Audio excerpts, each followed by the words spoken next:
Spoštovani, dovolite, da ob skorajšnji obletnici izbrisa oseb iz registra stalnega prebivalstva Republike Slovenije pred nadaljevanjem seje spregovorim nekaj besed.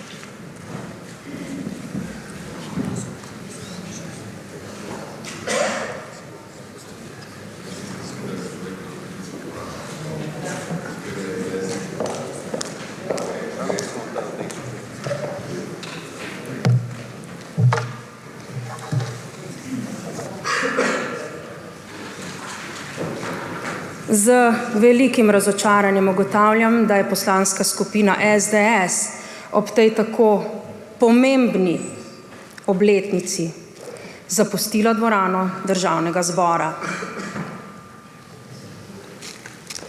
Tudi s tem se pokaže odnos do prizadetih.